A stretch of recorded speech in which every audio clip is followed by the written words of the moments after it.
انا بس شفت حضرتك متاثر قوي بالتصويت دلوقتي، ويعني لدرجه ان دموعك نزلت. انا عارف ان هي لحظه الاخيره، بس انا عايز اسمع يعني انطباع حضرتك ايه عن الموضوع ده؟ شعور مش قادر اوصفه، مش قادر اوصفه.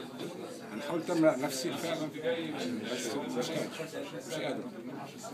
لان مصر ديت مصر كبيره قوي. صحيح. ما فيش اكيد. يعني انا مش قادر انا كمان امسك دموعي معاك، بس يعني انا ارجو الدكتور ابو فتوح يخلوا بالهم منها. حضرتك اديت صوتك للدكتور ابو الفتوح؟ نعم. حضرتك اديت صوتك للدكتور عبد المنعم؟ دكتور عبد المنعم. وارجو ان هو وكل المرشحين ما فيش حد احسن من حد، ما فيش حد خير من حد، بس ده اللي انا شايف ان ربنا يوفقه ان شاء الله. ان شاء الله. ان شاء الله. انا متشكر لحضرتك جدا.